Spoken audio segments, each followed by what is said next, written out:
Good afternoon, all. Hope y'all are doing well and having a great Sunday. I wanted to come to you really quickly and just give you some things to think about as you approach finishing up this current unit that you're in, Unit 3. There are quite a few authors that you're exploring in this unit. Some of them are my absolute favorites from this particular time period. You're looking, of course, at Charlotte Perkins Gilman, The Yellow Wallpaper, one of the most fascinating short stories I think I have ever read. There's a lot of things to consider there, and when you get into reading it, there are probably some things that will shock you a little bit. So again, she's a great one to explore in this unit. Kate Chopin, The Awakening. It's an amazing text. I really can't say enough about how wonderful a text it is and how much Kate Chopin is really interested in focusing on female empowerment and what it means to really kind of reclaim the self. One of the things that you notice throughout literature, both American and otherwise, is the struggle oftentimes for women to try to really find their place and make a stake for themselves in society and, of course, within their domestic home life as well. And, The Awakening does a really good job of kind of focusing on that notion and providing, the pros and cons of that. So I really am really curious to see what you all might have to say about that if you choose that for your discussion post. And then, of course, looking at Jack London, To Build a Fire, very classic story. And, of course, the other authors in this unit are fantastic as well. But those are the three that I really gravitate towards. So for this particular unit, you're not focusing on poetry, you're focusing on prose, you're focusing on shorter fiction, you're focusing on longer text, which is, of course, The Awakening. It is a very long text.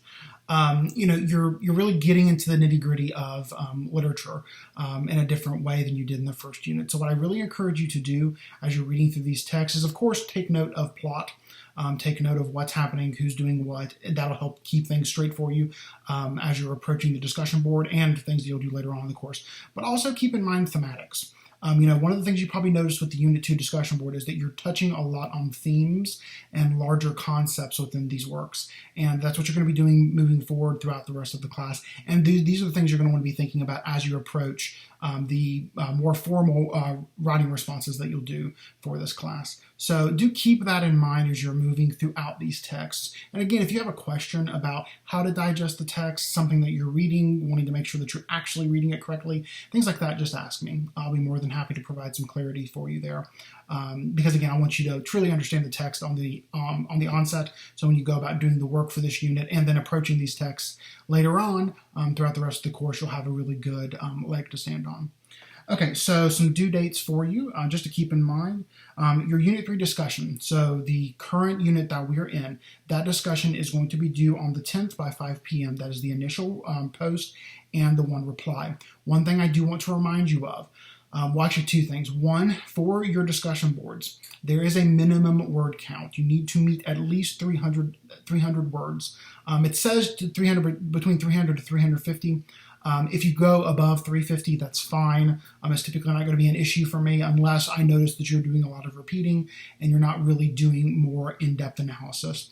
So make sure that you're at least meeting the word count for the discussion posts. And also, as you're going to approach this Unit 3 discussion board and the posts that you'll do, go back and look at the feedback I've given to you for your Unit 2s. I just finished those up like 5 minutes ago.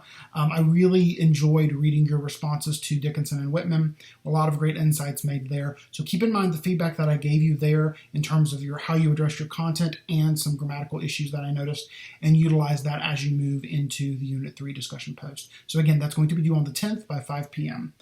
Also, you all have an extra credit opportunity that is available to you. I posted it previously in an announcement. I've had one person turn it in. That opportunity is still available to you, and it is available to you until this coming Friday the 12th.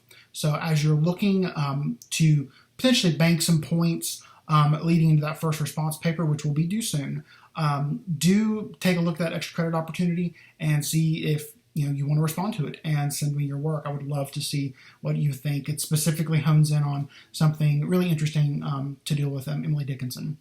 And then the last thing I want to mention is your response paper. That is going to be due before too long. It's going to be due on the 16th by noon. You can find the instructions for that in the course content. You can also find it underneath assignments, and there's a Dropbox for it, and the instructions are posted there. Again, we have a little bit of time before we get to that, but it will be here before you know it. So if you have some questions as you're looking over the guidelines and the expectations for the response paper, let me know. I'll be happy to provide some clarity. I'm probably going to actually do some things leading up to that first paper that will help you all out a good bit, because I want to see good work for that first paper. So do be on the lookout for that information. I don't really have anything else for you. Again, I just wanted to hop on here, give you some things to think about as you approach the rest of the work in this unit and as you're looking ahead. If you need anything, please reach out. I'm always happy to answer questions. If you need to call me or anything like that, feel free to do so. I'm pretty easy to reach, even as busy as the last couple weeks have been. All right, I hope you all have a wonderful rest of your weekend and have a good week ahead, and I look forward to seeing more great work from you. Take care.